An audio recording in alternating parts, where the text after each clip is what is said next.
Sige. Buhay, mga tatakla ako. Yan. Hindi ko. Oh, sige. Yan. Hello mga kapatid. Karoon ako ng pagkakataon na ang aking anak ay pakita ako sa inyo sa ganitong kalagayan ng kabaliktaran ng kalagayan kung nakikita nyo dyan. Wala tayong magagawa kapatid kundi tanggapin kung ano man ang nangyayari o mangyayari sapagkat wala pa tayo sa malaking kapit-katian. Papasok pa lang tayo. Ganun din, pasalamat tayo na Armageddon ay lampasan natin ng buhay tayo. Yan ang pinakamaligayang panahon. Kaya nasabi ko yung kapatid, hindi ko alam kung magkakasabay-sabay pa tayo sa dadaan ng malaking kapigatian o kung tayo makakadaan pa sa Armageddon. Dahil ang kalagayan ko kapatid ay malayong-malayo na. Hindi na ako makabuhat sa aking higaan. Pumunta sa CR. Nanginginig ako pagka pinipilit ko na pumuntang mag-isa sa paliguran. Sapagkat ang aking naramdaman mga kapatid, sa totoo lang, parang hindi na ako abot ng bukas. Pero ganun man, nagtitiwala ko ng Diyos na Jehovah. Hindi kayo pababayaan na nasa malungkot na kalagayan. Maligaya pa rin tayo. Pagkat mayroon tayong pag-asa na malampasan ang malaking kapigatian. Kung ako hindi na, pagpilitan niyo mga kapatid. Kasi talaga naubusan na ako ng lakas. Yung katawan ko na hati na higit sa kalahati ang kahinaan. Kumakain naman ako, umiinom. Pero ang pinagtataka ko, bakit patuloy ang aking pagpayat? Patuloy ang aking paghina. Ganun man, papasalamat ako sa inyo. Naalala pa rin din ako.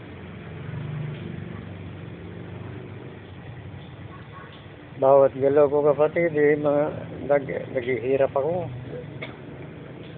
Kaya ganun akong medyo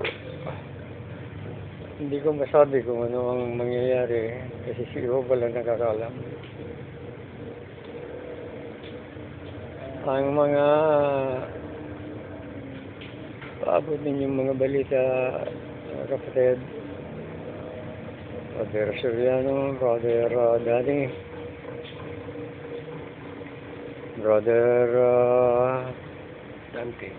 Brother Dante, Ronald. si Brother Ronald, natutuwa ako dahil Brother Boy. nagkaroon pala siya ng perbeliyo na mas dagdag na kakayahan. Kumusta ang brother siya yung anak mo, sana'y patuloy uli na mabalikan yung relasyon ni Jehovah na nasa mabuting relasyon. Kasi yan ang ating pinaka-badge ng ating mabuting relasyon ni Jehovah. Tungkol kay Brother Santos, Conrad, napakabuti naman at siya ay naging matatag at nagkaroon pa siya ng dagdag sa perbeliyo. Salamat God sa mga kapatid na nakakaalala sa bawat isa. Nakakaalala sa akin. Nagsasaya ako para sa inyo. ang mga kapatid sa atin patuloy na lumakas.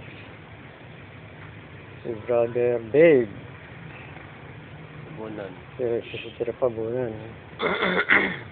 Hangad ko na patuloy tayo na sumulong pa sa pagkatayo ng ating tunguhin.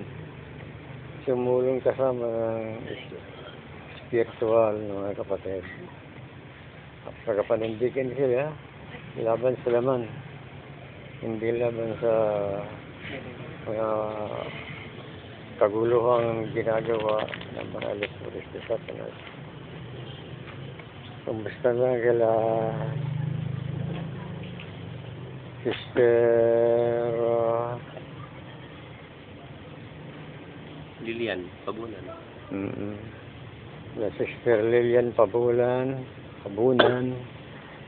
kina Sister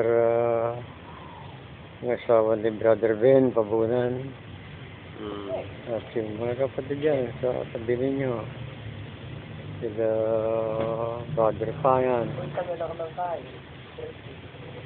Si Ate Regine. at ang mga mag-asawa palang Si Andre. mga mag-asawang Ariel, Regine. saka si Regine.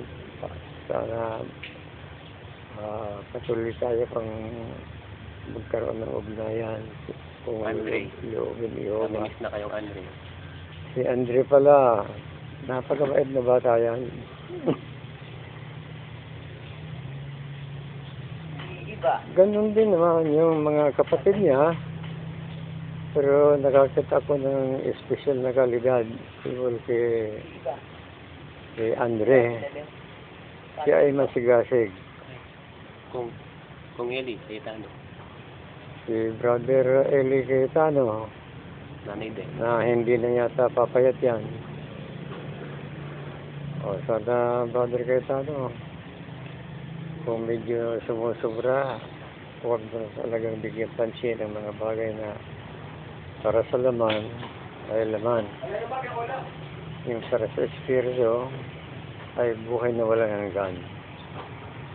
So, maraming salamat sa inyong lahat. Sapagkat ako'y naging masaya sa mga ilang panahon na kasama ko kayo. Salamat. Okay na tayo. Okay na. Ha? Okay na. Sa ulo lang. Oo. Okay.